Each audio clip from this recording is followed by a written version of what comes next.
BlogTalk Radio.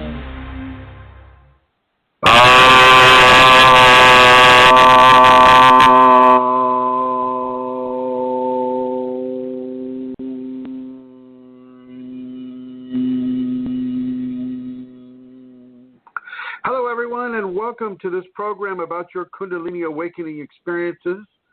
My name is Chrism, and I'm your host for this program. And very soon I will be joined by my co-host for this program as well. And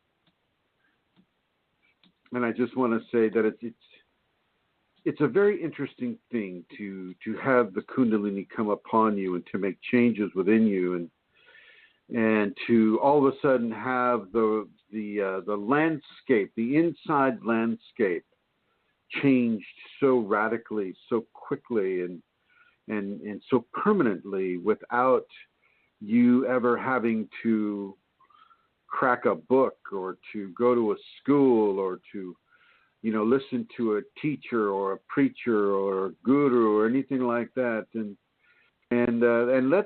let me be very, very clear about one thing. Kundalini does not require you to be under the tutelage of a guru or a priest or a minister or a professor or a scientist or a shaman or anybody. Kundalini will come up in you all by itself without any exterior influence or any exterior kind of triggering mechanism, be it flesh or other material. Kundalini is an intelligent force of its own, and it knows when it's time to break forth into the individual, when that individual has reached a level of karmic ability in order to metabolize these changes, and through that metabolizing, allowing the transformation to take place. And I'm going to go over here to the chat room. We do have a chat room here, and I would like to do a little bit of a sound check. So any of the guests there, guest 751 or 741 or 735, if you can let us know just touch your keyboard. Put the cursor in that little window and type away a little bit, and let us know if we're coming through loud and clear to you. And I'm going to say hello to everybody. Here we are. Hello, everyone. And so, yeah, Kundalini does not require some of these things that some of the cultures expect of it. But right now, before I go any further, Chrism, because she's in the red, I would like to introduce Santara Kundalini, who does not want to wait for my grandiose introduction, but she wants to jump right in. Go ahead. I don't actually. That red came spontaneously there. I thought you did it. No. I was in the chat room. I was going to say to you anyway that your sound was excellent until you went to the chat room. So did you move around or something? Because then it started to break up. Boy, I tell you, it's an ever unfolding mystery here with with BlogTalk. I had to switch pages, right? I had to go out of the studio. Again now. And that changes the sound. So I'm going to try right now. Okay, just a second. I want you to pay attention. And it started. It already, whatever you did there, listen, it already started to go, la, la, la, la. Well, I'm still in the studio. Okay. Okay, so I don't know what's causing it to go wah, wah, wah. Is it like a breakup? You're fine again. No, you're fine again. You're fine again, Chrism. I get the feeling it's a movement thing, that you move or you move away from your mic or something. I don't know. It's fine. It's coming across really clear now. Okay. All right.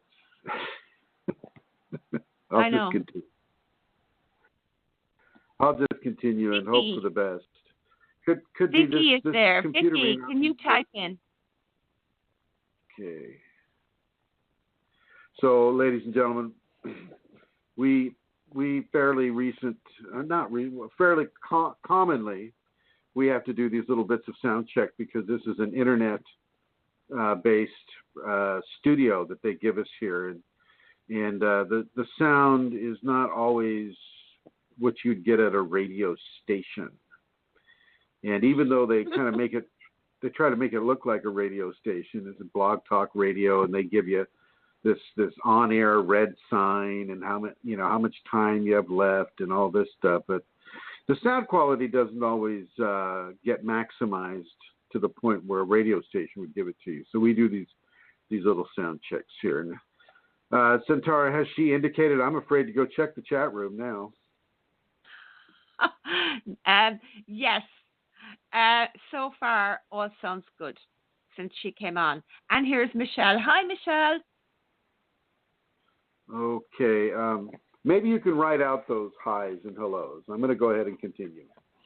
Okay. Here we go. We'll do this. Yeah, sometimes BlogTalk Radio has a mind of its own. So we got to kind of go through this at the beginning of the show so that if there's any corrections that we can do on our end, that we have the time to do them. So as I was saying before, Kundalini will come of its own.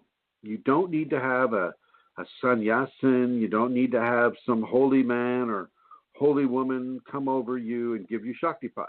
Shaktipat also works. Don't get me wrong. I'm not going to say Shaktipat doesn't work. I've been given Shaktipat, for over 10 years now, and it does work.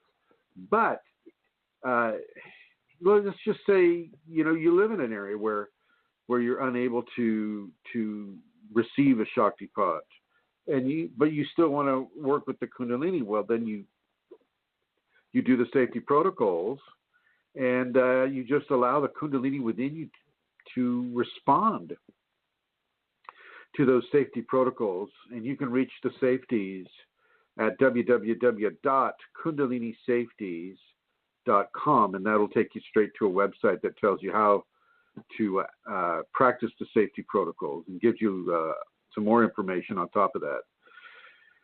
And as you do that, the Kundalini will come of its own.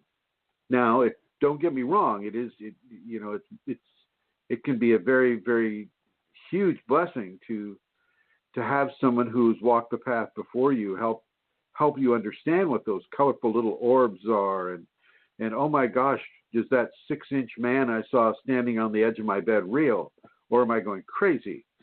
Things of that type can really shock the system for an individual, and it's good to be able to hear information that corroborates what you're feeling, what you're seeing, what you're hearing, and so, but you don't. A lot of these cultures, the Hindu culture in particular, will push its discernments into anybody. Says, well, you have to have a very experienced sannyasin or a holy person in order to help you with your Kundalini, or it just won't work. They're very absolutist about it, and this is just not true. And I want to make that clear, right? I am not a Hindu. I did not have a sannyasin. I did not have a Taoist teacher. I did not have a Tibetan scholar or a monk or a what do they call those other guys? One of those other guys, because they can't be gals. They have to be patriarchal. But I didn't have any help from any flesh-based organism. Just the Kundalini. Just the Kundalini came. Nobody at the time it came through me. Nobody had told me what that was. Nobody had, there was no information, no books. The internet was still brand new, so I have to tell you how old I am. There were very few cell phones. I think at that time the cell phone was like a huge, like army type phone, and you'd have to pull the antenna up, and it was like $5 a minute or $100 a minute, something like that. And it was put out by a company called Cellular One. And the company that I worked for, the CEO, he had a cell phone, and he was the only one who could really afford it. But that's when mine came up, and turning your spine into a serpent, and that's a strange feeling. Let me tell you, that's a very strange feeling. Anyway, so don't get sucker punched by these folks that are saying, oh, well, you have to have a sannyasin, a minister, a holy person, a holy nun come in, and if you have that happen, then everything should go well. Now, as far as a holy nun goes, if you have somebody like Rosemary with you, well, then I think things will just go well because of her radiance. You can just like stand next to her at the post office, stand in line, and have your Kundalini come, and things should go well because she has all of that positive energy and that outflow of radiant love. And so does Joanne Frost, and whose time of year it is coming into right now in Minnesota. And here we have rain, and if it got cold enough, it would turn frosty. So I'd like to welcome Joanne Frost and Rosemary Goliath to the program. And we also have Katie Galerno in the host channel here, and she's listening on her telephone. Hello, Katie. And then, of course, Santaro. So to begin this program, Kundalini is standalone. It does not require a man or a woman, holy or not, to come up to you and go, okay, you can have the Kundalini now. And there's, as I mentioned before, there's this cultural thing that some societies will put forward, and they'll send very absolutist, and this is the way it is, and this is the only way it is, and that's just the way it is. And this is not so at all.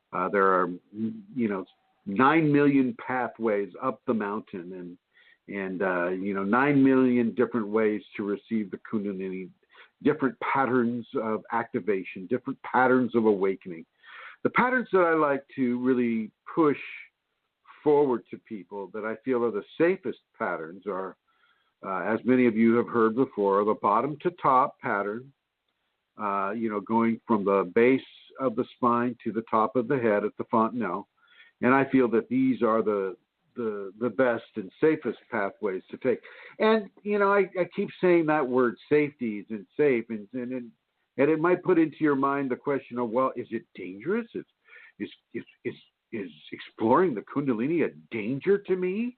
No, it's not. But just like walking on the street,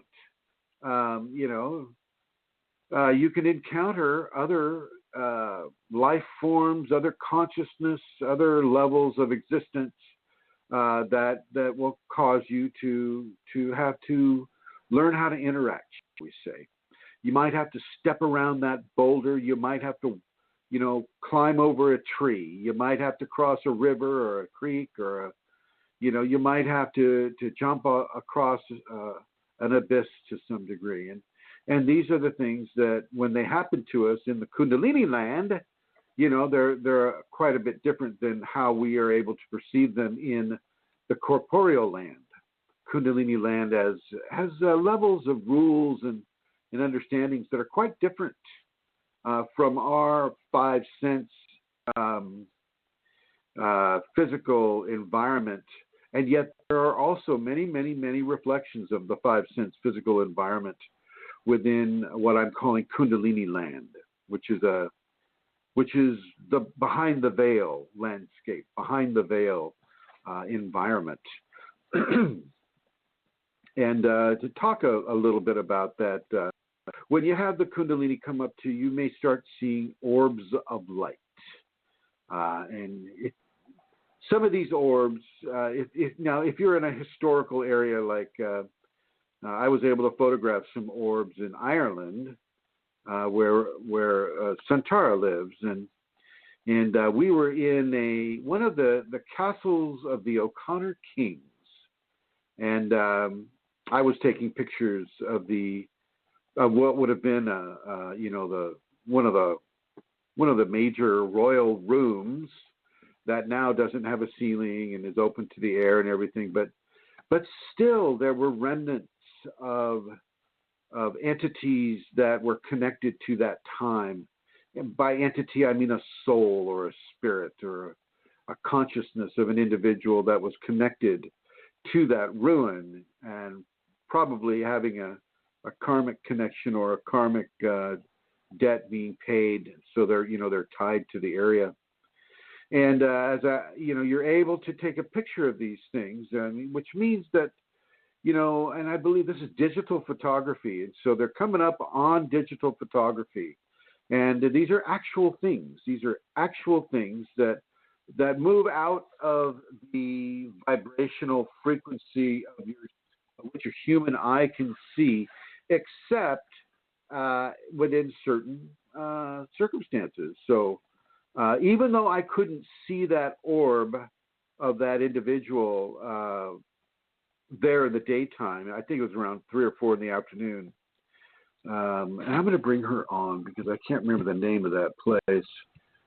Do you remember the name of that place, Santara? That place where we took the pictures? Not shot or shot. We're talking sharp. About in Ireland. It was the first castle you took me to, and it was the home, one of the main areas of the O'Connor Kings. And there was that beautiful other ruin off in the distance that we later went to at another time.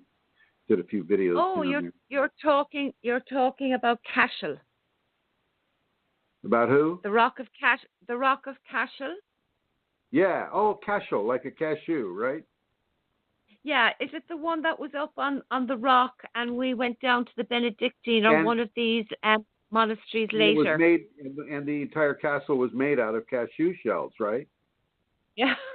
Yummy. I think that's the one you mean. It was the Kings of Munster. It's not quite the O'Connor Kings. Munster. I knew it was some sort of a cheese. I knew it was some sort of a cheese. You're being very foodie today, Chrism. I was thinking it's like the Kings of Mayonnaise. No, that's not it. It's got something else, something with an M. Yeah. Yeah, that's the one. That's the one.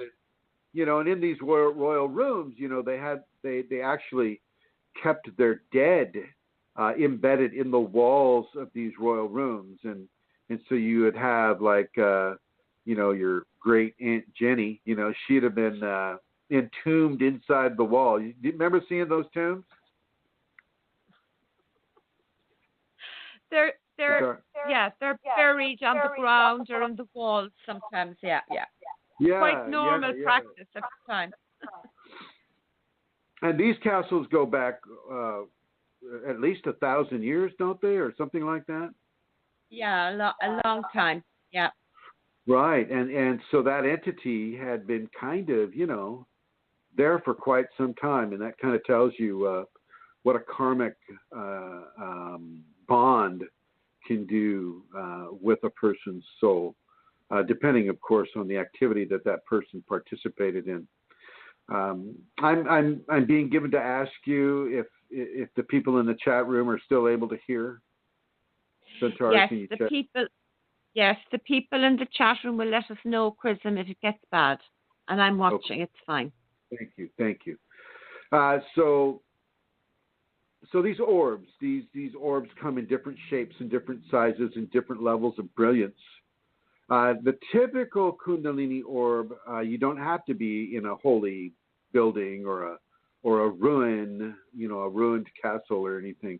You can just be there and you're sitting in your living room or in your bedroom or in your car, and this brilliant, beautiful, lit up diamond-like sun, about the size of a pinhead, but really, really bright, comes floating straight into your visual range, and it's so bright that you can't see a figure, it's just this bright orb, and they come in the different colors of the rainbow.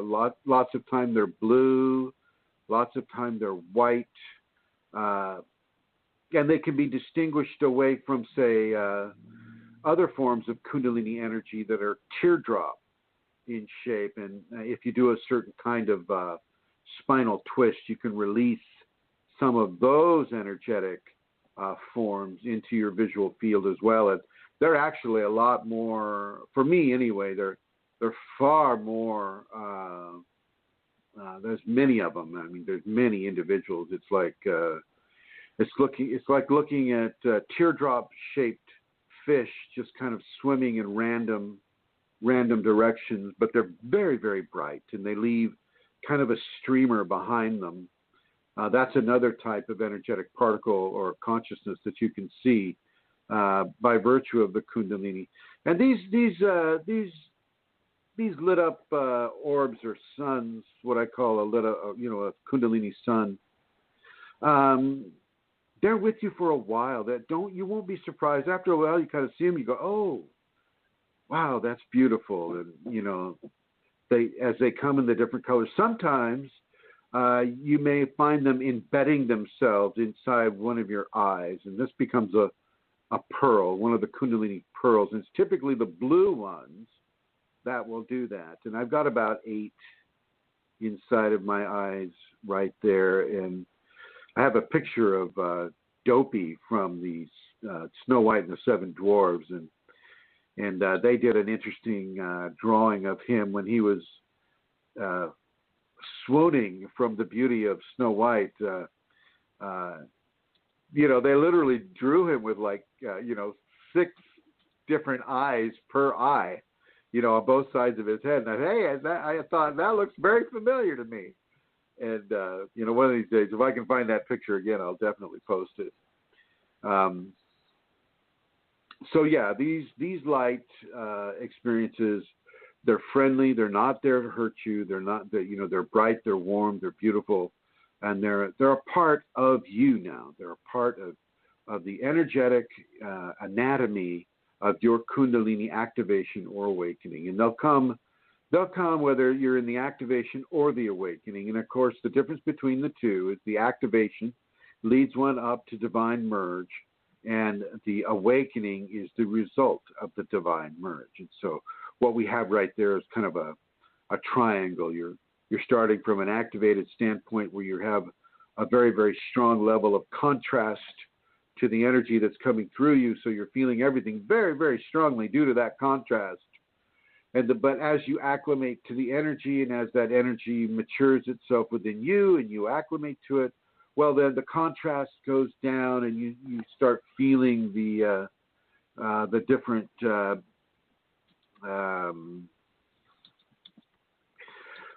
levels of phenomena in a lighter way, in an easier way, unless there's a karmic agenda for you to make those kriyas really, really strong or really, really electrical. And if that's the case, then, well, you will indeed, feel the strength of the Kundalini for however long she deems that it's necessary for you to feel it. Okay.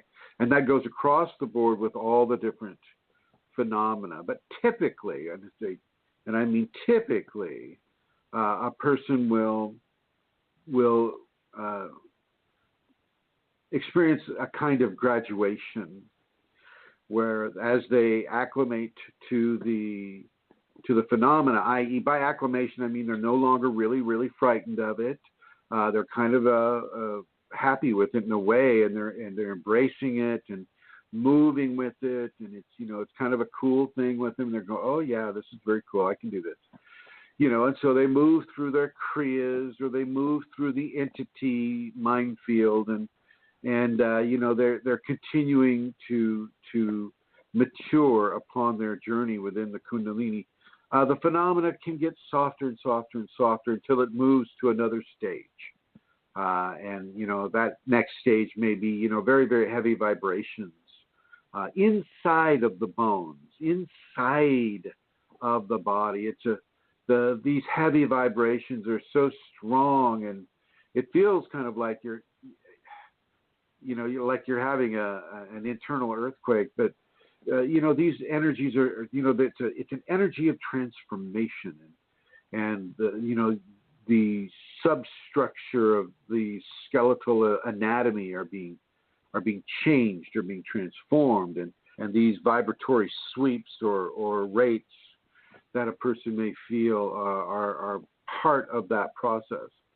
And that can go on for a while as well. And so, it's a very, very, very beautiful, elongated process of transformation into divinity. So, and because you're keeping the body intact, it's semi-divinity. But there is, it's an unlimited level of semi-divinity. So, for instance, we think, 50% human, 50% divine. Well, then that's that. And there's 100%, and that's all we get. Well, no. It is definitely 50-50, but you can make it 50-60. You can make it 50, 2,670. I mean, as far as your Kundalini will allow you to go and still allow you to keep the flesh body is how far you can go with it. And so I don't want you to think that there's any limitation on how deep you can go into the divine structure. Okay, there's a level of infinity to the Kundalini. It's like you're touching infinity and you're ingesting infinity, and you're part of what it is to be an ever unfolding level of creative evolution. And that evolution is going off into infinity.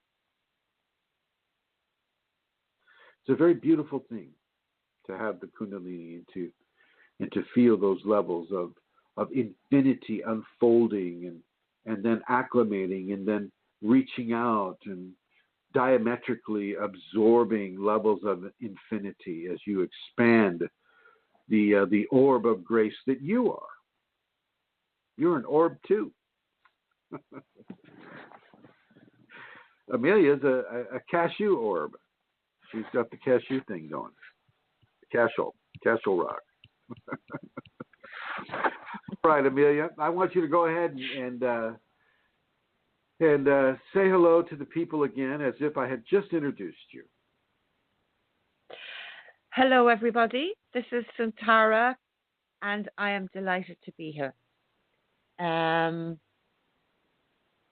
So that's me. Okay. What else, Chrism? Tell them what you did today. Well, really?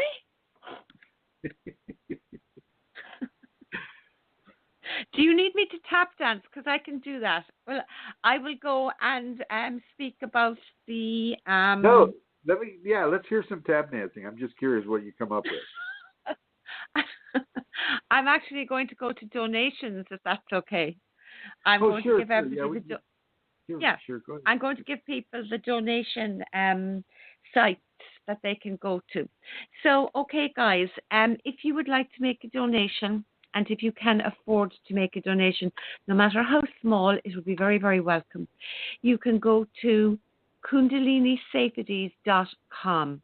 And at the end of each of the pages, there's a little bit of writing, and you will see about making a donation. Click on that wording, and you will be brought straight into a donation. And the other place you can go to is the blog spots, I think they're called. Chrism has a few of them. So I'm going to give you one of them. It's www.chrism-kundalini.blogspot.com. And on the upper right-hand corner, there's a donate button. You just click on that, and again, off you go. So, please, I'd encourage you to donate if you can do so. And thank you for all previous donations, and thank you in advance if some are going to be made after the show today. Agreed. And I echo those sentiments. Thank you. Now, some of you are on the groups, and I'm sure not all of you are on the groups, but some of you are on the groups. And lately, I've been posting about certain subjects. And one of the subjects I posted on this morning for me, here on the West Coast, California, Pacific Standard Time, was about having the old power leave you. And when you had the Kundalini begin its ascent inside of your body, the old power is literally the old self, the old soul, the aspect of you that has learned to survive on this world since birth. Okay, so the old person that has the perspectives of what it is to live in the society that you live in, what it is to survive the culture that you live in. How do you get around? How do you get food? How do you get clothing? How do you have security? How do you stay out of the rain? Where do you get your food, and how does everybody around you get the food? Things like that. Now, some of you who may be listening in India, like say way out into the Himalayas, however you like to pronounce that. I know it's a little different. We say Himalayas here, but I think other places say it differently.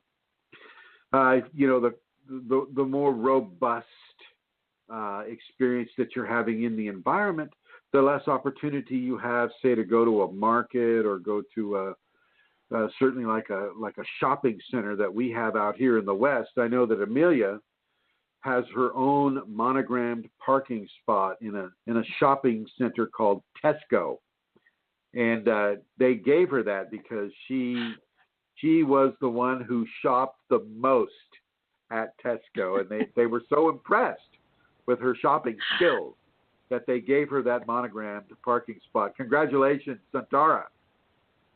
Thank you, Chrism. Woo!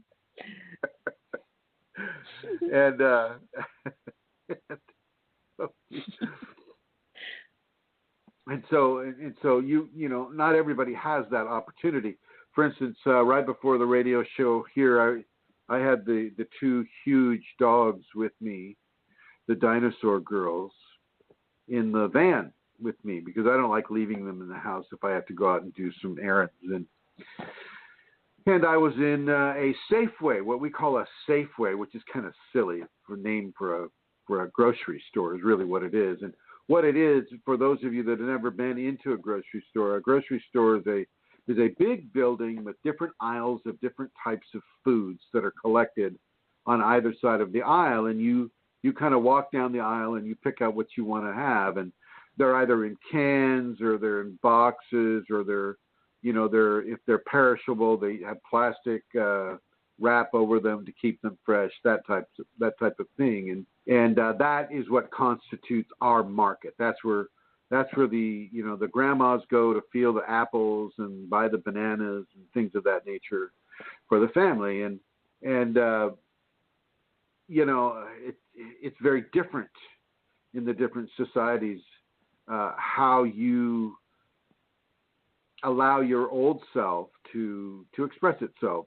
And yet it is still an old self. It's that old self that has been programmed and taught to do things that the parents, taught the child to do, and so on and so forth. And so these types of programming can go back, literally thousands of years. People bring the goods to market, so to speak. And most of the world does an outdoor market. But in the West, like all across the United States, it's mostly the type of grocery stores that we have in the West here in the United States. It's that big building with rows and rows of food and different articles for a person to purchase. And the same thing is in Ireland. When I was fortunate enough to be able to visit with Amelia Santara Kundalini, she would take me to her favorite Tesco outlet, and we would, park in that golden parking spot there. And she'd take me to a movie because they have a cinema there, or she'd take me shopping, and we try to find organic things for the seminar, things like that. And it's a very interesting thing. It's very similar to what they have in the United States. Same thing with England. Same thing with France. When I was in France, they have these places that are like malls. What we call malls in the United States are an even bigger building than the grocery store. And inside of this huge building is a bunch of smaller stores. But it's out of the rain, it's out of the weather. You know, you can go there and get all of your purchasing done for the month or the week or the year, and you go to the different stores. And France has that, Germany has that, and it's, you know, it's very interesting. But the further east you go from France and Germany, let's say you get into Croatia or Bosnia, and I think Mostar in Bosnia is the furthest east I've been. There you have open markets. There you have the old style of market where people are outside, but there's like a tent or a covering over, and you know, that's more of the 10,000-year-old market style. And that programming is also considered the old self, the old part. And so as this old energy, there's all of this programming, think about what I just went on and on and on and on and on about. And that's just one small fraction of the old programming, the old self, the old power that begins to leave you when the Kundalini comes.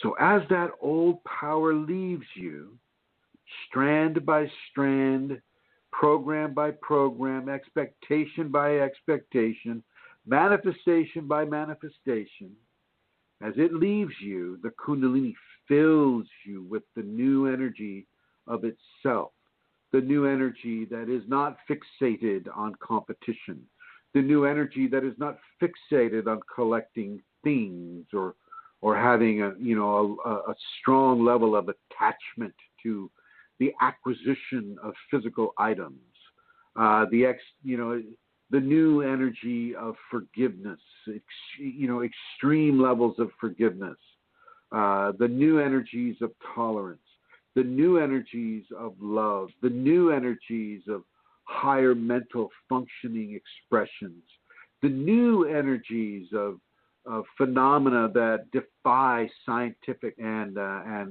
physics-based expected outcomes.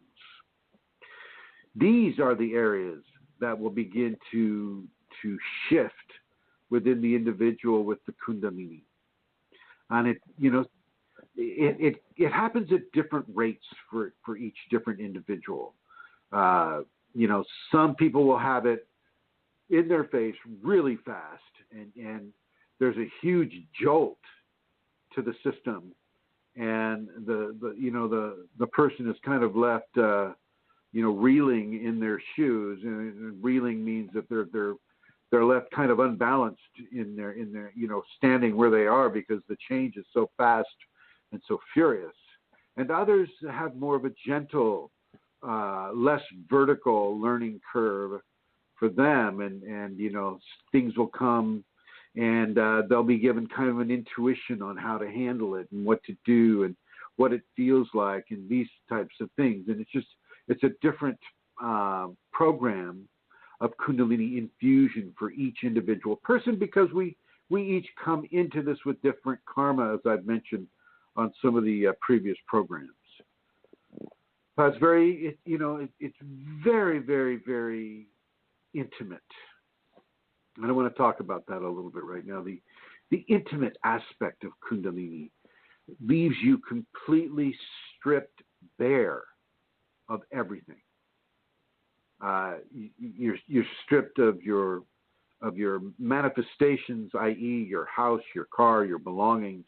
You're stripped of your emotional identification, i.e., how you feel about somebody else, how you feel about yourself, how you feel about life, how you feel about your job, how you feel about your family, how you feel about everything is pulled away from you, and you're left wondering how you feel about anything. And I want you to get used to that. I want you to embrace that naked you. And it's across the board naked. As your senses sharpen and the psychometric expressions begin to build. Psychometric. Going to be on your test at the end of the talk here today. So everybody write that down. Psychometric. So it's an aspect of psychometry. Psychometry is a divine skill that allows you to feel an object and feel anyone and everyone who has had physical contact with that object. So as your psychometric abilities begin to pronounce themselves or to express themselves through you, you won't be able to wear a certain kind of clothing. If you're wearing a T-shirt that's been made by slave labor, you'll not be able to wear it. If you're in possession of a blood diamond, you won't be able to hold it or look at it. You kind of get where I'm going with this.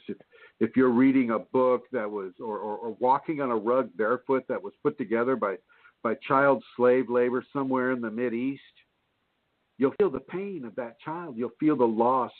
You'll feel the loneliness. You'll feel the hurt. You'll feel the all of the perhaps horrible circumstances that child who is making that rug at the very same time, they're feeling these very, very coarse and difficult experiences. And this is from psychometry. And so as your psychometrical abilities begin to pronounce themselves or to bring themselves into your awareness, you won't be able to do some things. Matter of fact, the less adornment you'll want to have, the less of a level of fabric.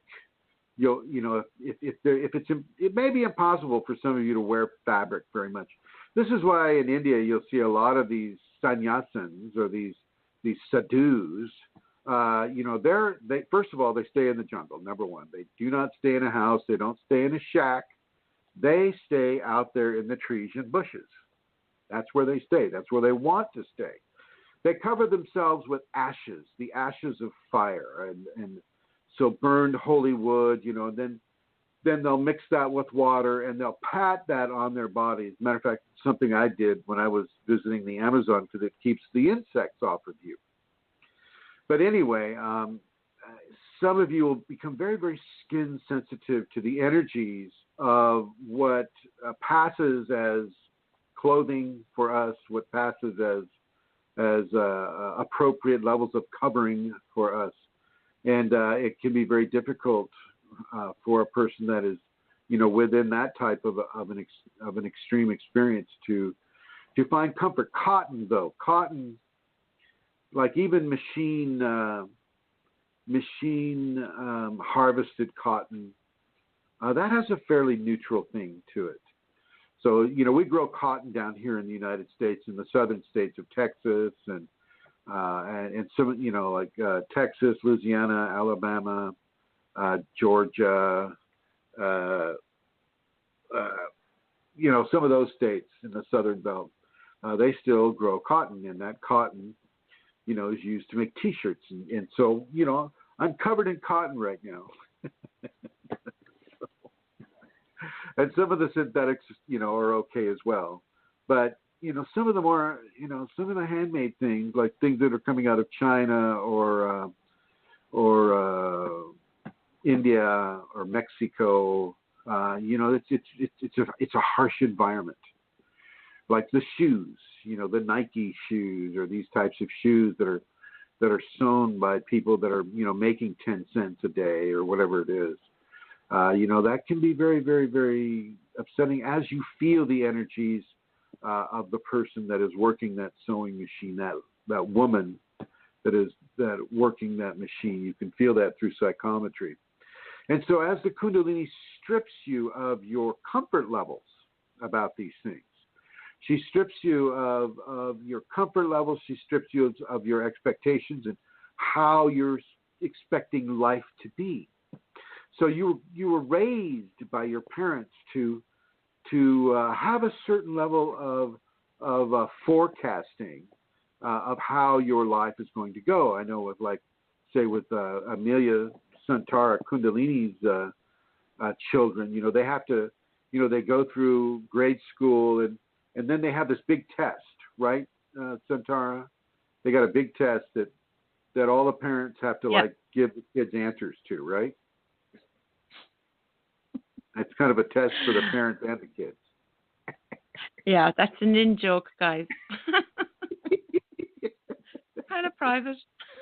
Yeah, well, it's like you get to learn the new algebra, stuff like that.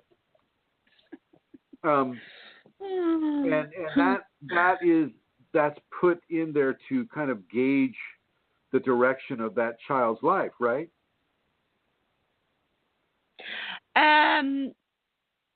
Yeah. Well, I mean, it's like that in a lot of countries. You have this final exam, and that dictates what you can or cannot do in college, in university. Exactly.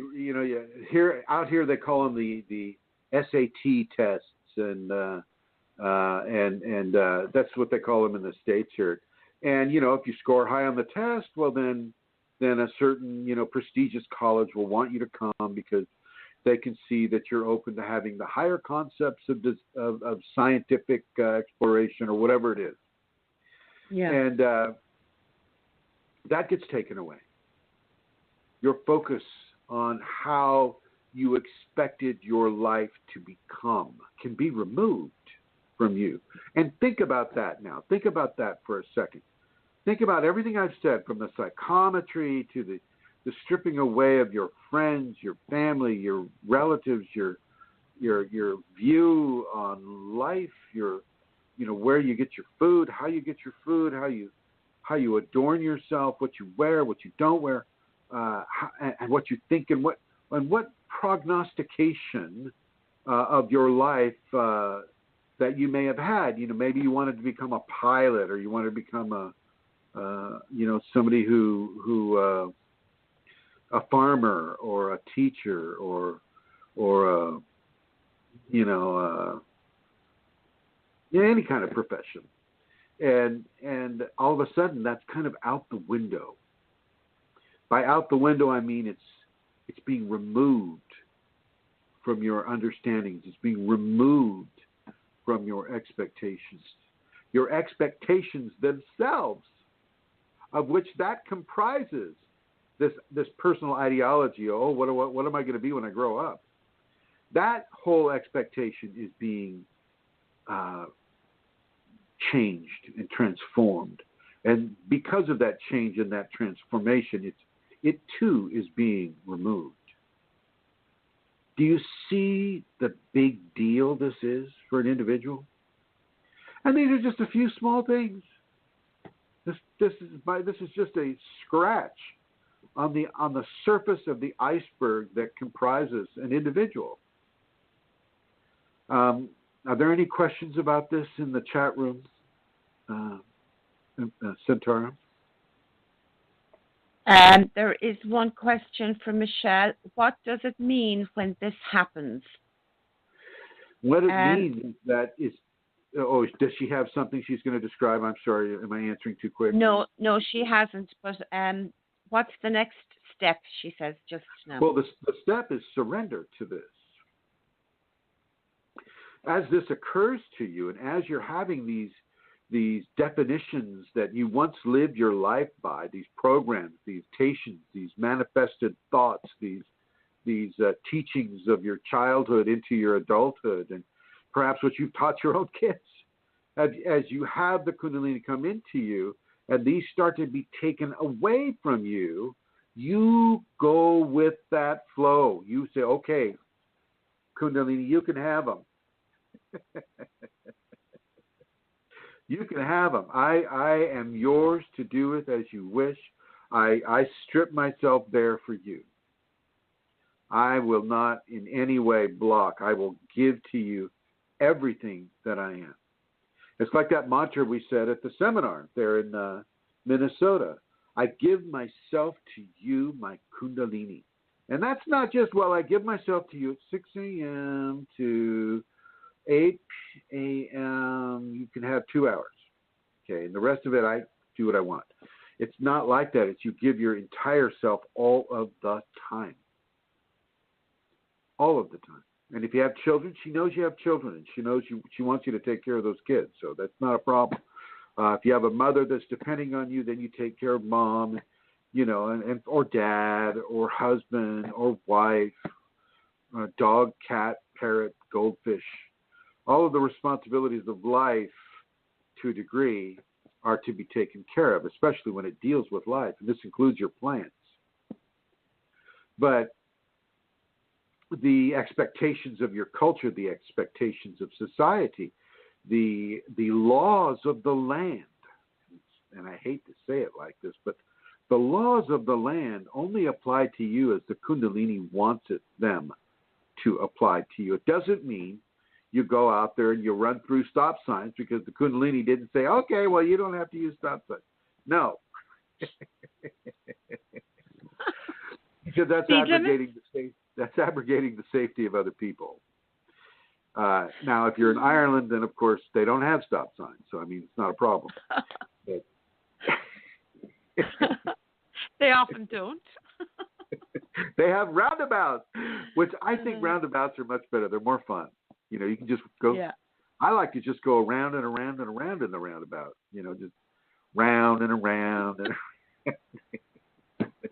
That has been done. Yes, it has. They think I'm joking. But so, Michelle, speaking directly to you, it means a complete deconstruction of who you are. Complete deconstruction.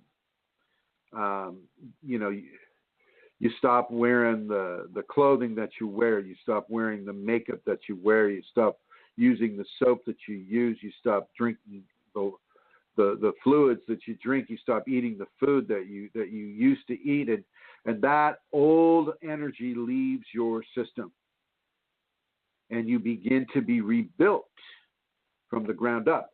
Now, you're a ways into this, Michelle. You're a ways into this. The energy is communicating with you. You've got a very strong level of a good level of Kundalini working through you, and so now really you should just surrender completely, everything. Doesn't mean that you sell your car, or you move out of your flat, and you live in the forest. Not that wouldn't be a good thing, mind you. That would be a good thing. But so many people here in the West don't have the knowledge, don't have the understanding, don't have the connection to the environment to be able to do that safety. And it becomes a big distraction for them as they try to survive in the forest. Like, say, in the Australian forest, I mean, most people will just last maybe a day before they're bit by a spider or eaten by a snake or torn to shreds by dingoes, or having their torso ripped apart by that huge torso on those big kangaroos, eaten by a great white shark, eaten by a saltwater crocodile. You know what I'm saying? It's like Australia is like this forbidden planet. It's just Shakti is very, very, very stern in Australia. But I look forward to visiting. I really do. Did she respond to any of that? I'm afraid to go over to the chat room. I'm going to do it anyway. Here, let's see. No, she hasn't, Chrism. Here she goes. I went through this in the beginning of my activation, but now I don't know how I feel about anything. See, now that's just it. I mean, think about what she just wrote there. I don't know how I feel about anything. I mean, if that is a true statement, I mean, and I'm not saying she's being untrue, but if that is a statement of truth from the Kundalini or caused by the Kundalini, one of two things are happening here with that statement. Either she's not sure that that she's still inside of that type of a extraction of old programming, or she's not sure that she agrees with what I'm saying, or she's or she's actually inside of the extraction of this programming and feels like she's entering this level of neutrality about everything, kind of like the space between the words, the line between I don't know how to phrase it, but the in-between spaces, waiting for the next step to occur as the old energy is extracted and the new energy comes in. There's that space where one is going and one is coming. And there's a space there where it's kind of like in a neutral space. Maybe she'll respond to that. I don't know. She says, first of all, she agrees with what you're saying, and then she says, yes, that's it, exclamation, exclamation, exclamation. I'm in the space.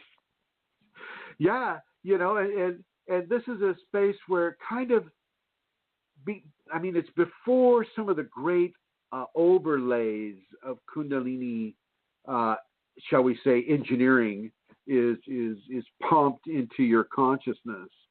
You're left hanging from a tree limb, twisting in the wind, a pleasant wind, a nice wind. Not, it's not a cold, sharp, wind, but you're just kind of left there,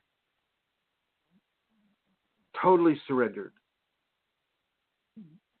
totally suspended and surrendered.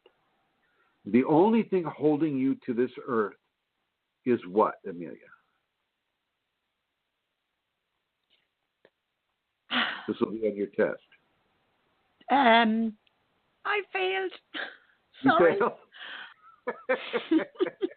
failed? The only thing that's left, the only thing holding you there, literally, is that tree. And what is that tree? Well, the tree is that representation of Shakti, of the sacred mother, whose roots go deep into the soil.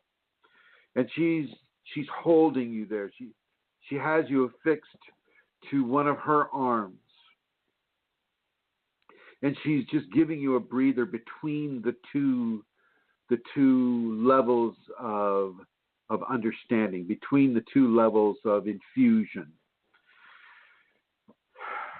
Okay, she's letting you breathe, and she's letting you feel what it is to let go and surrender completely. And that is such an important place to be. To be totally surrendered, to have no fear of what is coming, to embrace your Kundalini, to feel its force, feel its worthiness, feel its love, feel its divine imprint inside you all the time.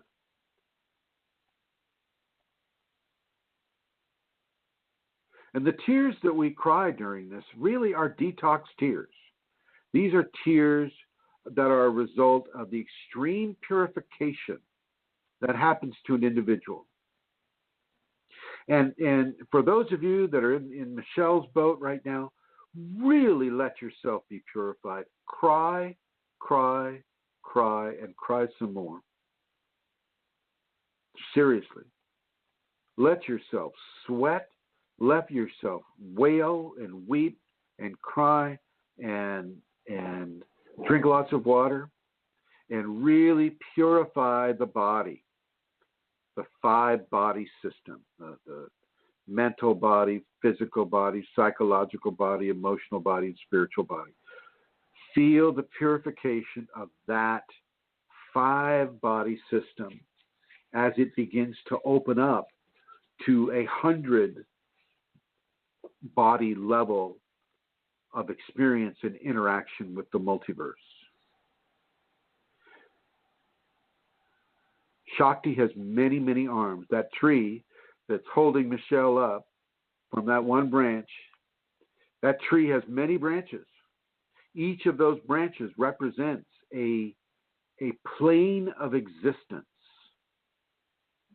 maybe a world, an entire uh, school and compendium of experiences that each branch contains, each of the divine branches. This one, this school, this world is given for those who become divine flesh. Michelle right now is becoming divine flesh. She's in that process. That process is controlling her life, controlling her mind. The only thing that is stopping her are her fears. And this happens to everybody across the board.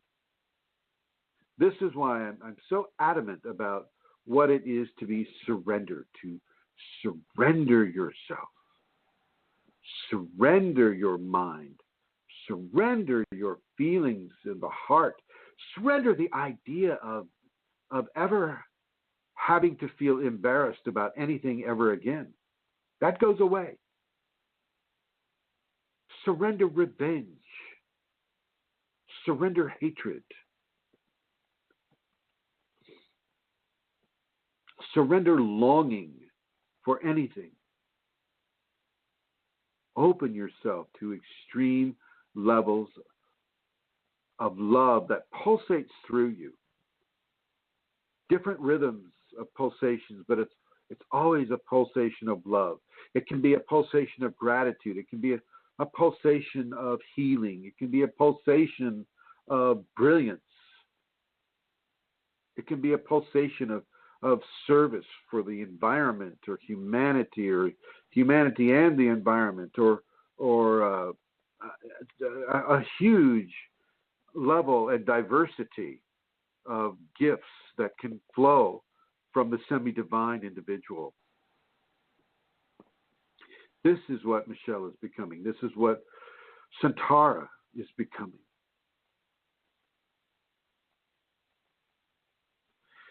This is what all of you hearing these words are becoming. Think about it. Let's go ahead and see if there are any questions that can be answered for folks that are asking them on the groups or to your private email. Okay, Chrism. The first one is to the private email for you. It says, I was addicted to alcohol 27 years, 1973 to the 16th of March 2001. When I quit alcohol on the 16th of March 2001, Kundalini awakened on the 4th of December that year. Is there any relation between addiction and awakening? Or is it... Is there any relation between addiction and awakening? Addiction? Yes. Do I need to read it again? Or is it a karma story?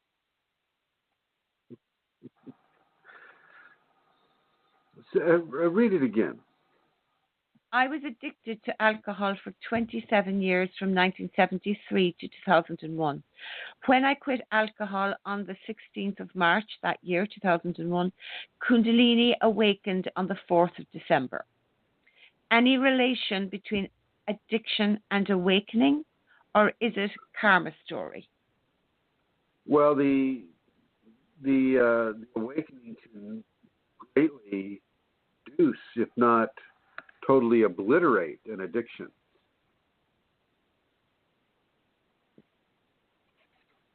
So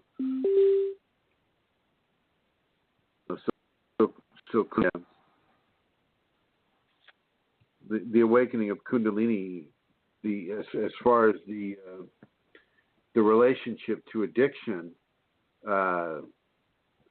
Kundalini is anti-addiction, so it will remove addiction. You talk about some folks like a gentleman by the name of Sri Srikant. His Kundalini and with a little help from mine helped him to take out a lifetime of smoking. so that he could, begin to restore his lungs. Kundalini will do that. Kundalini and ayahuasca, that shot of the Shakti that you can get through the ayahuasca, can also cure alcoholism or methamphetamine addiction or tobacco addiction. Any of these types of addictions, a lot of people are using ayahuasca to get rid of because of that very same concept of the Kundalini Shakti getting rid of an addiction. So what that person is describing, it sounds perfectly normal to me, that they would have that experience cold turkey in a way, immediately. And so, I tip my hat to that person too. That's really good. I'm glad to hear that for them. Over. Thanks, Chrism. Okay, so after this, it's on the groups. What connects energy to the physical body? Is it nerves or liquid in the body? Any research on this? Just curious how this interaction is taking place. All right, let me find that one. Because that's pretty involved.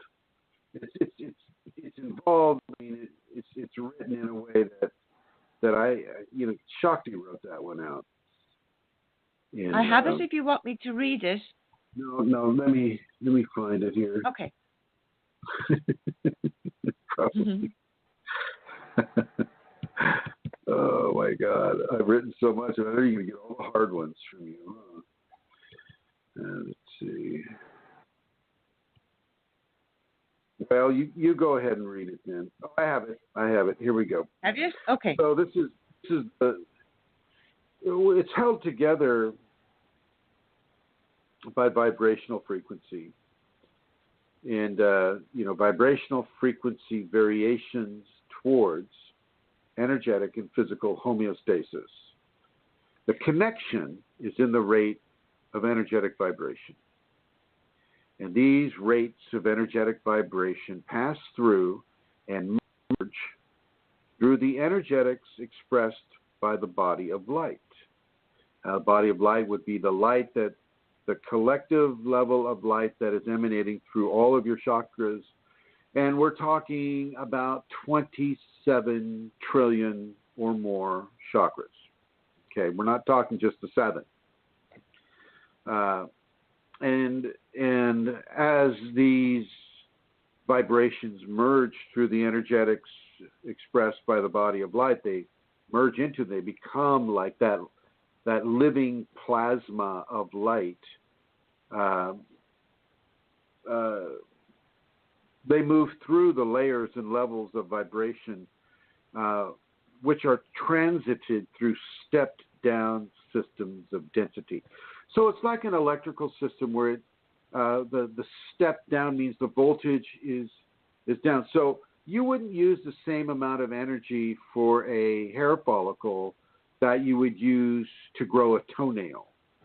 You wouldn't use the same amount of energy for a heartbeat as you would to blink an eye. And yet there's similar levels of energy. They're just different modulations of frequencies that allow this to occur. And so as these layers and levels of vibration are transited through step-down systems of density, they are diversified in such a way that allow the different systems of the body to accept, number one, to operate correctly within balanced parameters, number two, and to spread throughout the non-physical systems, the non-corporeal systems such as emotion. These energetics also interact with the body of the emotions and with the psychology. All 5 bodies of the human expression get this. And but the system, the physical system, is held together in such ways as are all other systems related to the corporeal life and its non-corporeal foundations. Over. Thank you, Chrism. The next question. So, hi, Chrism. Since Kundalini awakened, there is a rush of energy to my head region, and it results in anger as this energy is not utilized. On full moon days and new moon days, rush is even more. I have started dancing, walking, and getting involved in a few activities, but the energy is underutilized. When the head region is filled with energy, the whole body feels weak and I am restless. Please suggest remedy. Stop right there. This person this person hasn't lost enough of the old energy yet. They still have expectations about the appropriate use of this energy. And so their ego is determining whether or not this energy is used appropriately. And so they have not lost the old energy that thinks it knows better than the Kundalini itself. Oh, since I have all this energy in my head, therefore I must use all of it in a productive fashion that aligns itself with how I think things should be. And as they get closer to where Michelle is, where things are being pulled away, ideologies are being pulled away, this idea that we control the Kundalini is being pulled away. As that person begins to develop this understanding, and they themselves are connected to a branch on the tree of Shakti, they will struggle with this. This is this person's point of struggle. They think that they understand how the energy should be used. They think that they know. And I wrote to them and I told them I'd start volunteering. Give service where service can be given. Give service where it's needed. You know, if you want to consciously put the energy to use, then fine. Do it through the expression of the noble behaviors. Kindness, care, consideration, love, helpfulness, compassionate service. Do it that way. And this will eventually allow this person to come into a level of reception from their Kundalini that will inextricably begin to constrict their feelings of control over the energy. Constricted meaning to cut off that ideology and expectation that the Kundalini is just another form of electricity that we can use to turn on a light switch. It's not that way. So they will get there. They will get there. They're just at that space where they're beginning to approach the tree of Shakti. They can see the tree of Shakti off in the distance. They might see Michelle hanging from that one branch over there going, God, what is that hanging from that branch? with some sort of a weird Australian lizard trying to get at her feet. Maybe it's an iguana or a koala bear. Anyway, over. Next question. Is it okay for me to use my spiritual gifts to support myself financially, specifically tarot reading? That's between the individual and their Shakti. That's definitely, for me, I had the hardest time even taking donations. I was not, for the first, I think, 7 or 8 years, couldn't do it. Could not take donations. I could charge for the seminars, but devotion wasn't allowed. Donations was not allowed. I could cover the cost. I could cover the plane ticket, and I could have some money by virtue of the seminars, but the day-to-day teachings and charging people for Skypes and that type of a scenario was absolutely forbidden for me. I could not do it. It froze me up to even think about it. And then, the Kundalini comes along years later and says, okay, you have to allow devotion. Because, in all my seminars down in Los Angeles and in other places, I would not allow devotion to occur. That was not part of the seminar. But, a time came when she said that has to occur now. And I fought it, to be honest with you. I didn't want people doing that. And I fought it and fought it. And she finally said, it's not about you. It's about them and their relationship to me through you. And so then I had to do it. And I did the devotion. And from the devotion, I ran out of money, so I couldn't do anything. No seminars, no nothing. And then I was allowed to take donations. And then so, donations became okay. And it stayed that way to this point. And this is what, Santara does, every week, she'll say that donation query that she does. And this is how that came about, because, for the longest time, I wouldn't take it for almost, for a long time. I would say all the way up to 2011 or 2012. Was that right, Santara?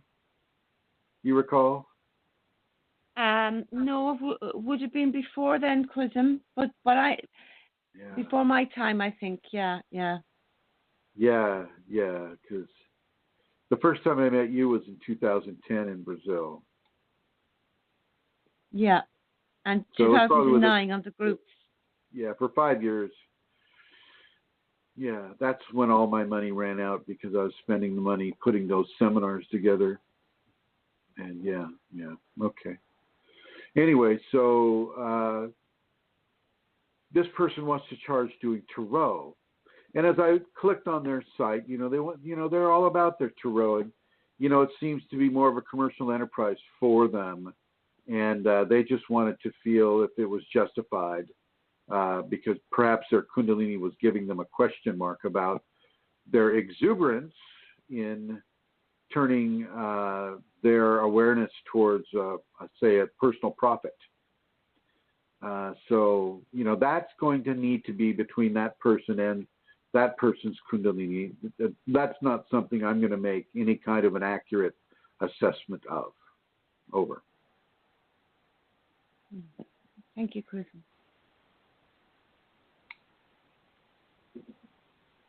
What? Okay, then. Sorry. Next question. Are you ready? Yes. Yeah. Okay.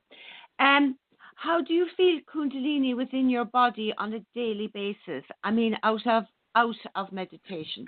For me, she is part of me every day. I feel her electric, warm, comforting energy through me in different parts of my body. Some days I feel her move active. Just a second here. Get my headphones on here. I can probably hear you a lot better then. Just a second.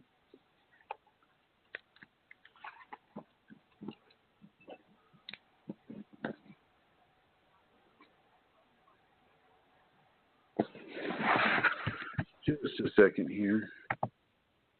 Get the old Bluetooth thing going. There we go.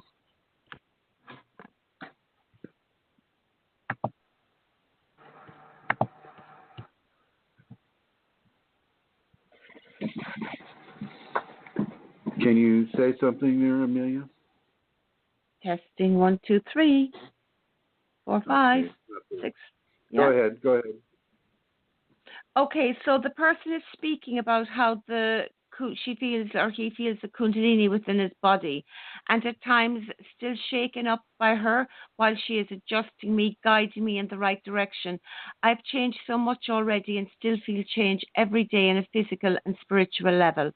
So I suppose they're asking about feeling the Kundalini within the body, and how is that with people? So he's wondering how it is to have Kundalini in the body?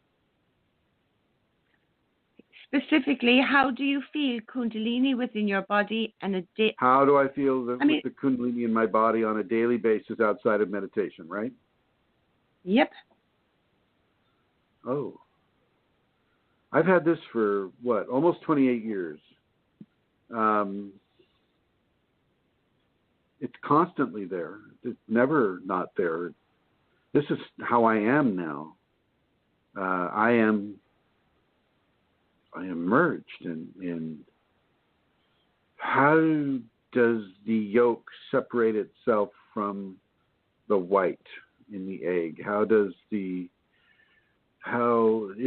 sap separate from the wood of the tree? How is your blood separated from your flesh? I mean, it's never separated. I feel different surges every now and again. I feel like the other day I was Skyping with a person, and immediately, it was it for me to go into them, and my hands lit up instantly, and the energy was instantly transmitted thousands of miles to their adrenals, and their adrenals, were worked on, and this is a natural thing. This is as natural as combing your hair or blinking your eye. It just feels great. When, like, say, if I had a bad tooth the other day, and that felt absolutely devastating. That got amplified, and I was allowed to have that amplified, and so it can go the other way around for an individual as well. I mean, I want to be honest about it. It can be very, very difficult sometimes, but for the most part, it's a very convivial arrangement. It's extraordinarily humbling at the same time as it's extraordinarily uplifting for me, anyway.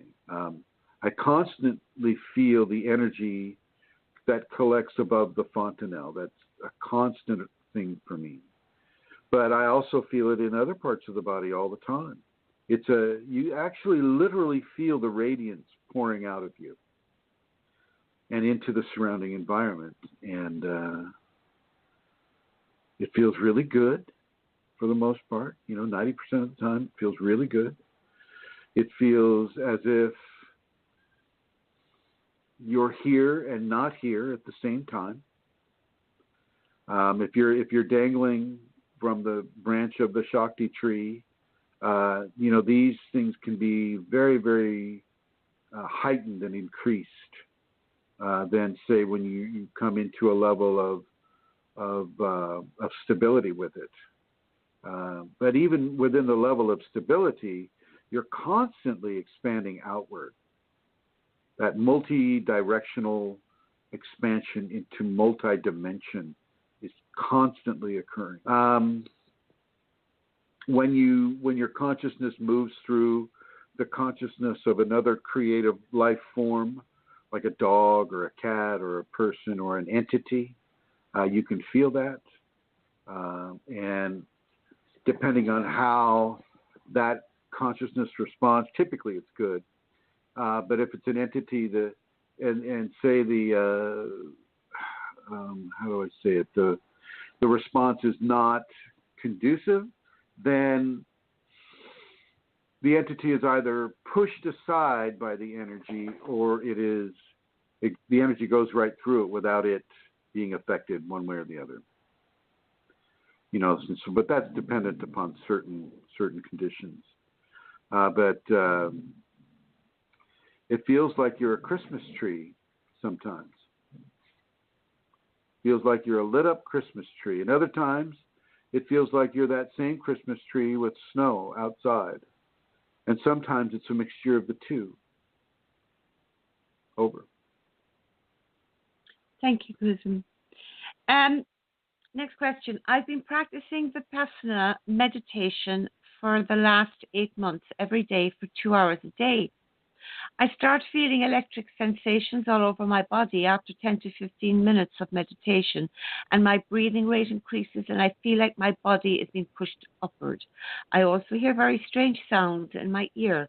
I want to know whether it is somehow related to Kundalini, because my meditation teacher made no mention of Kundalini while explaining the progress of Vipassana, and I am a bit confused what to do.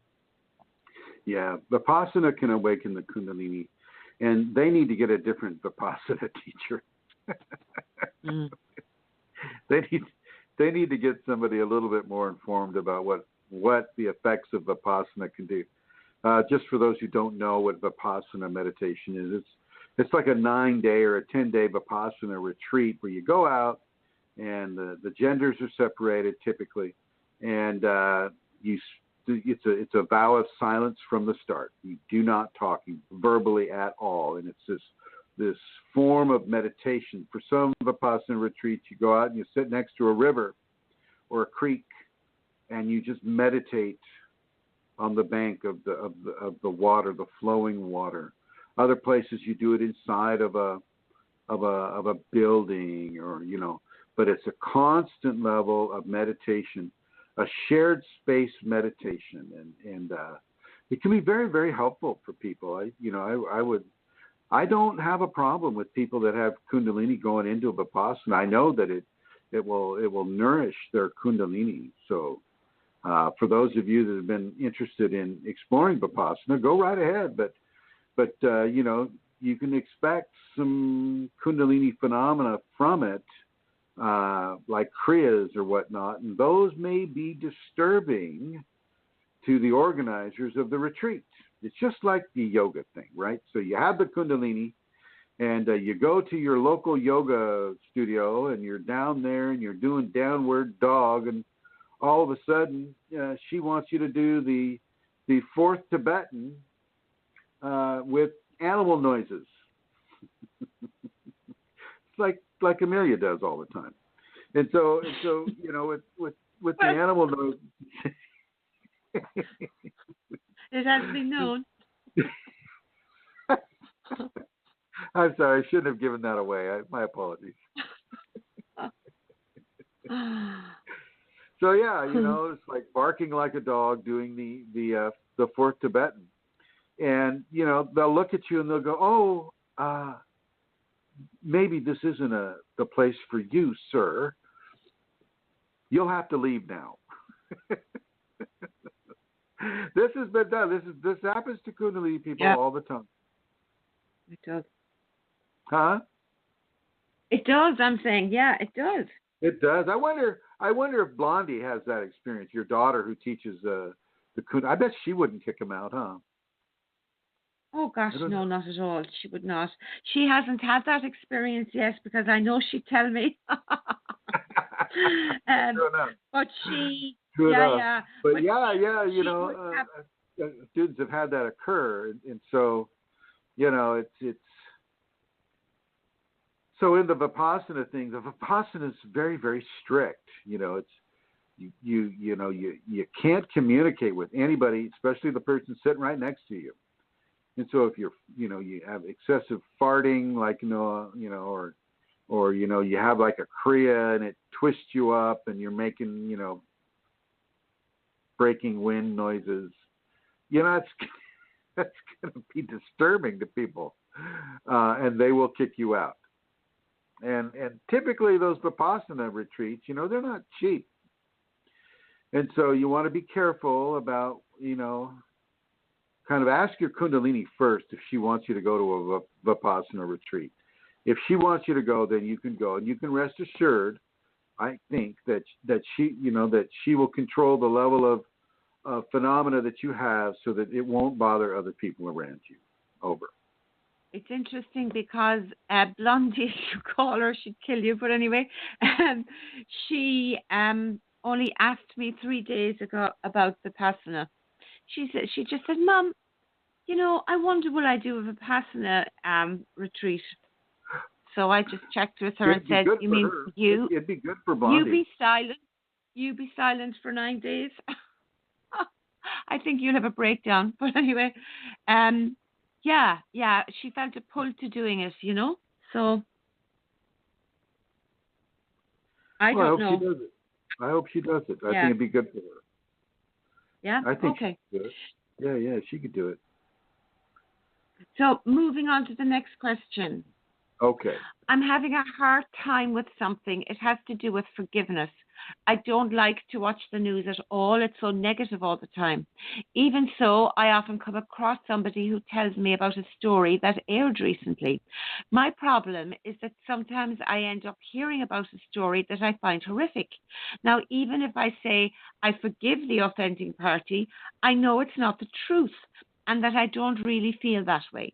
Cases, I don't want to forgive them, not even a little. I don't want to harbor ill, but I find myself truly angry at those people or person. For instance, when I hear about someone opening fire on children in elementary school, how do I work through that? I don't think I'm the only person that has the situation come up. Thank you in advance for your insight. It's a process. That kind of forgiveness for turmoil that you don't have a direct hand in is a process that you have to forgive. I mean, geez Louise, I mean, were you able to forgive Alexander the Great for what his armies did? We all know that it was devastating. We all know that they did horrible, horrible things to each other. Okay? I mean, it happens all the time. This was a very, very violent world, extremely violent world. And it always has been. Okay? And so, because we're a violent species and we're a violent race, we have to dredge deep within our soul, within our heart and soul, and forgive the violence that is done. A lot of this violence is a manifestation of karma, debts that are being paid, and whether it's against children, whether it's against grandmas and grandpas, age of the human doesn't matter. What matters is your forgiveness of the violence that is occurring to any age of human.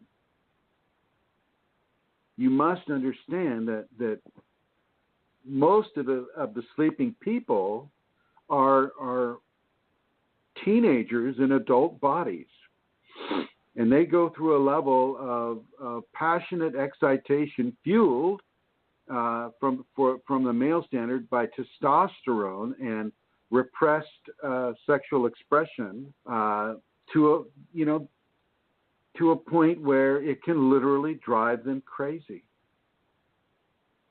So we change society and we change that level of violence. We change society and we change the level of atrocity that is occurring.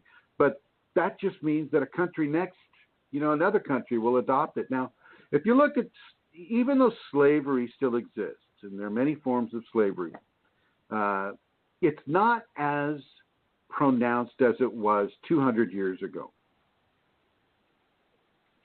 So societies can change, and the 100th monkey effect can take place in a positive fashion, whereas the societies change from having slavery, it becomes out of practice for slaves to be kept the way the Romans did, or where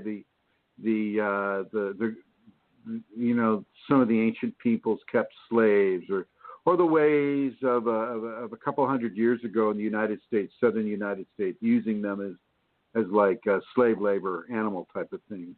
That has slowly shifted. And as that has shifted, a great level, even with that small shift, of enlightenment has been given onto this world, even though, yes, it still does occur. Human trafficking is still a big problem, but it's not acceptable anymore. It's illegal. And that in and of itself is a big step. And so you've got to process your forgiveness. You've got to reach for a deeper level of cross-cultural, cross-consciousness levels of forgiveness that you can do. You can do it. You just have to try. And you got to also realize that a lot of the people that commit these atrocities, like shooting up schools or shooting up theaters or cinemas or churches, These people are absolutely, completely, and totally possessed by demonic or really, really dark, angry spirits. And if science would just start recognizing Kundalini, recognizing the reality of malevolent, non-corporeal consciousness, that would go a great long ways for devising ways to keep people from, one, having that level of possession, or two, being able to alleviate that level of possession so those types of circumstances could not be created. Forgive the culture for allowing these atrocities to exist. Forgive the culture, i.e., the society, i.e., the population of people that have agreed upon moral ethics that allow these possessions to take place, because they refuse to reach outside of the box of their accepted paradigm. To reach outside of that box. They refuse to go beyond what the science of their culture says is possible or not possible. Over. Thank you, Chrism. That I'm just thinking about that. There was a few things came up for me. Okay. That had me thinking about it too. Yeah. I don't know if I can formulate a question or not. Give me But that would be the last one. That's powerful. I didn't hear that. You broke up. Okay. I broke up. Just for that sentence. Speak again. We'll do a testing. Oh yeah. Okay. How am I doing? I did. Oh, that's perfect. I hear that. I checked back in the chat room. Looks like I can't look at the chat room and talk. I can look at it without talking, really? But I've got to come back to the studio to talk, it looks like. Isn't that weird? Yeah, hey, we gotta go with the flow. Go with the flow. Okay. Have you ever water skied, Santara? No. Snow skied, yes, but not water skied. When you water ski, and the water is like glass, it's literally like being pulled across a sheet of glass, and then you move towards the wake, just leaning a little bit and turning your ankles a little bit, and you move towards the wake of the boat, and you go over the wake, and then you're on the other side on this smooth, glassy water surface. And it's very smooth, but up ahead you see some ripples, say, from another boat. And the water gets a little choppy. And you just kind of have to adjust to that choppy water, and then it comes back to a smooth, glassy surface. It's like that with BlogTalk. Thought you were talking about the Kundalini there. You just got to go with the flow. Yeah. The next one isn't a question, Chrism, but maybe your comment, okay? You posted a photograph of that Buddha head that you bring to seminars that you use to speak about the crown chakra and all of that. And there was a comment on the group, and your photograph is taken of the Buddha head on the ground. And somebody said if this is the Buddha head, you should never put it on the floor. It has to be placed up high to respect it according to tradition. And you know how traditions are meant to show that Buddha was great. So your comment was you do not honor such tradition and that. Could you just comment on that, Chrism? Yeah. I do not honor those types of traditions because I don't see the ground as something bad. I don't see the ground as something disrespectful. I see the ground as being the nursery of our of our life, of our species. It's how we eat. It's how we survive. It's what we're composed of. We're composed of dirt and minerals and rocks and crystals, and this is our composition. It's like saying, holding the Buddha head in your hand is the same thing as putting it on the soil. And so for someone to come along and say, oh, you better not have that on the floor, it's being disrespectful to Buddha, I'm saying wrong. Taking it off of the floor is more disrespectful. Yeah. And as I responded to that gentleman, I said, this Buddha head will remain on the skin of the sacred feminine and enfolded in her flesh for as long as I have it. I have no problem putting the Buddha head on the floor. I have no problem putting my head on the floor. I don't raise a cross or a Buddha head or a pyramid or any kind of religious symbol or spiritual symbol over the foundations of grace with which this world is comprised of. I don't raise anything above that. I don't have that kind of thing. That the Kunalini, that's part of the old energy that got sucked out of me. I don't pray to a head. I use that head to demonstrate the crown chakras and the the energetic anatomy of the crown chakra. I don't use it to say, oh, look at the holy head. Let's all get on our knees and pray to that formation of plaster Paris and glitter. No, never have.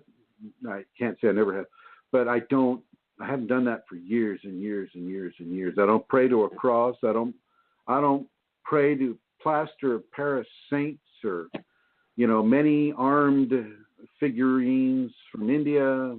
I'll pray to a tree. I'll pray to Michelle as she's hanging from that branch there. I'll be praying for her. It's like, come on, Michelle, you can hang on there. I look with wonder. I have a lot of wonder, and wonder. The way I mean wonder is like, it's like when you've first seen a globular star system. So if you're looking through a telescope and for the very first time you see what a globular star formation looks like, your eyes are just wide with wonder. And I just kind of have that. When I'm shopping or just walking, I'm looking at the patterns that the grass makes, the sparkles in the sidewalk, the energy in the air, the geometrics of the traffic, the sounds, the smells, the sights, the feel, sometimes the telepathics, the nada, which I have all the time. All of these things coalesce inside of me as a form of wonder and a cause for wonderment. And this is kind of how I go through my life. And with the sacred,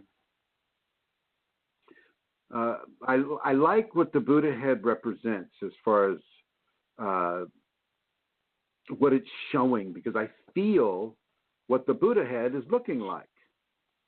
And so from that level, I see it as a very sacred representation of a real thing. But Shakti is alive. Shiva is alive. Kundalini is a living component of my life all the time. And I feel it all the time, as that one questioner asked, how does it feel? So I feel it all the time. And I never have to go to a certain place or look at a certain thing to be devotional. It's always there within me. It's always part of my inner dialogue, the devotion, the wonderment, the recognition of grace is always there. And so I never rely on a symbol anymore. Some symbols I like the Vesica Pisces I like, or the 12 moons of the Vesica Pisces that I posted. I like some things, like those really cool Irish Trinity symbols. Those speak Kundalini to me, and I like, but I don't pray to them. I just like them. I feel attracted to them. You understand what I'm saying? Absolutely, yes. Are you asking me? Well, Tika's still sleeping, so I'm not asking her. It might have been to everybody, people, do you hear me? Yeah, of course I do. Yeah, I would be very similar to that. Yeah, absolutely. Yeah. Oh. Okay. Will I move on? Did somebody say there's no sound? Check again, please. Do a sound check. Is there no sound? Oh, one. You're not. Hello, You're checking. not checking the chat room. You should be totally on the chat room. Actually, interestingly enough, the chat room has vanished from my thing. How did that happen? That's no good. Wow, 1 second, I'll set it up again. That just went all on its own, the usual. 2 seconds, let me launch it. I was obviously logged out of the chat room for some reason, Chrism. It's loading again. Don't log yourself out of the chat room. If I can't see it, we need to have somebody there watching it.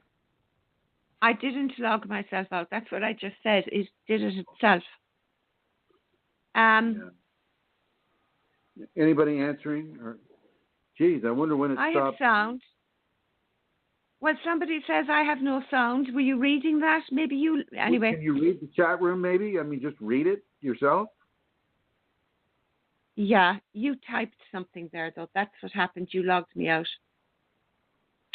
Yeah, they have sound now, Chrism. All right, ask them where it cut off. What was being said? Or I guess they can hear that. That was just one person. Let's just move on, Chrism. Oh, I see. Okay. Thank you, Kundalini O, for suggesting they either update or refresh their thingamajig. Mm-hmm. Go ahead. Ask the question. Okay. Next question. Interesting sleep last night during my dream state. I dreamt of being struck by lightning 3 times while driving my car. During the dream, I could feel sensations in my ears. It wasn't scary. I did wake up feeling energized. After waking, my first thought was Kundalini reworking my nervous system and raising my vibrational frequency. So so do you want to comment on that? It isn't a question, really. It isn't. No, it's a statement. I don't disagree with it. Okay. I don't disagree with that at all. But I do want to say one thing to the people in the chat room and some other people. If you access through Google Chrome, Blogspot seems, the blog, the Blog Talk Radio likes that one a lot better than, say, if you're using Firefox or something like that. So I'm on Google Chrome right now, and it, it's working to some degree, but that's what Blog Talk Radio suggests is Google Chrome. So if you have that browser, either next week or sometime, you might want to give yourself that option. Over. 3 visible entities that I saw in my house, and they were just staring angrily until I commanded them to leave. What's your take on what was happening? Is it something to do with Kundalini energy? Well, first of all, I think it's a very positive thing. I think it's a positive thing that the person's able to see entities trying to scare him or not. I think that's definitely a gift. I think that is, there's a couple of things going on there. The fact that he saw the entities, number one. The fact that he wasn't afraid, number two. The fact that he commanded them to leave, number three. this all is describing an individual with an awareness and a lack of fear about such things, which would typically really petrify other people, and but not this person. And so I think that as far as within the Kundalini context, showing no fear is a very positive thing when you're encountering entities that are there to scare you. And as you're not afraid of them, you say, get the heck out of the house. And they leave. I mean, well, you're probably not going to have that problem with too many other ones until they can find some area in your life that frightens you, and then they'll try to use that as a way of getting to you that way. So from a Kundalini point of reference, the lack of fear and the willingness to confront an infliction of terror is a very positive thing, and I think they're doing great. I hope they continue. Over. Willingness to confront Chrism, is that a contradiction to no communication or inflicted terror? Did you hear that? Willingness to confront inflicted terror. I'm asking you the question, the fact that they commanded them to leave, is that a communication? I mean, is that something one should do or not? Oh, yeah. Yeah, I mean, telling him to leave is not exactly saying, oh, hey, let's sit down and have some tea. Okay. Which could also work because it's also not responding in fear. If he had responded in fear or cowered down, they would have consumed that fear energy, and they would have, tried to grow more ferocious and more terrifying and try to control the person based upon his fear. But he didn't have any fear, so they didn't have any reason to stay. Cool. So it's a good thing. It's a good thing if it works. Thanks, now, Kundalini won't always let that work. Now, your entity, let's just use your entity, Centaur. Your entity was very, very different. You could have told that entity to leave till the cows came home, and it would have still been there. Am I right? Totally. I wasn't fearful of it, but it wasn't leaving. No, you're right. Right. It wasn't leaving. Okay, and so these are two very different types of entities. Okay. One is there for a higher level of corruption. Another, this person's entities were there just to scare, just to terrify the individual. Maybe that person later on in their Kundalini experience will have a stronger corrupting type of entity experience, and hopefully they'll know about the crucible of reversal. And do as you did, and be able to extract some of the elements of that entity from your daily interactive experience. Hello, yeah, okay. Are you there? No more. Yeah. Are no you more like questions, sleeping? Chrism. Are you falling asleep? No. Are you? No. I know it's Stay late over there. Stay over. Sorry. I never know if you're going to. If you're Okay, finished. I didn't stay over. So, Roger that. Roger that. Okay. That's it, Chrism, and we're done there. Just checking the chat room. You two. Who's Kundalini Awakening again? Okay, so there's a question. Can entities make us do bad things, bad habits, Oh, yes, that's what I was. Time. That's what we were talking about when we talked about people shooting up cinemas or shooting up churches. I mean, they can make us do very, very, very bad things. They can make us become criminals. They can, make us, eat 3 cakes in one night. They can make us do all kinds of really terrible things. I mean, That was pre-entity. But Chrism, not all, that was pure. Anyway, never mind. That not all entities, or at least not all, will say horrific situations are entity-driven either, are they? I mean, Not all entity of them. can't. But I would have to say that there's always going to be an entity influence for horrific things somewhere along the line. Okay. This feeds the violence of this planet. This creates karma, and this planet really is all about creating karma and redeeming karma. That is the rock polisher that we're all in. And the rock and the rough patches on the gravel that we throw into that rock polisher is karma. And the more we redeem the karma that we create, the greater the luminosity of the gemstone that eventually occurs.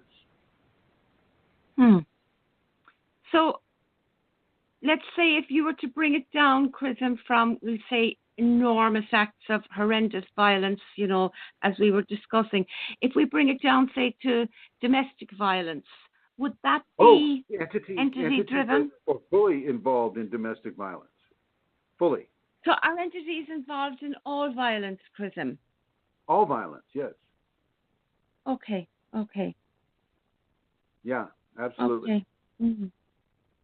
Now, but you don't want to compare, like, say, what you see in the predatorial world, or like the Native American shooting a deer and then going and saying a prayer over the deer and saying, you know, your spirit goes to the great spiritual oneness, but your flesh comes with us and you live with us in our community. That's a different deal. But that's not violence. That's survival. Yeah. No, So I'm talking about violence. Your definition of violence is what needs to be really, you know, focused. Yeah. I'm like talking violence of people. Domestic violence is violence. War is violence. These types of things are violent. And these are the types of things that have... Well, Last can word? I just make...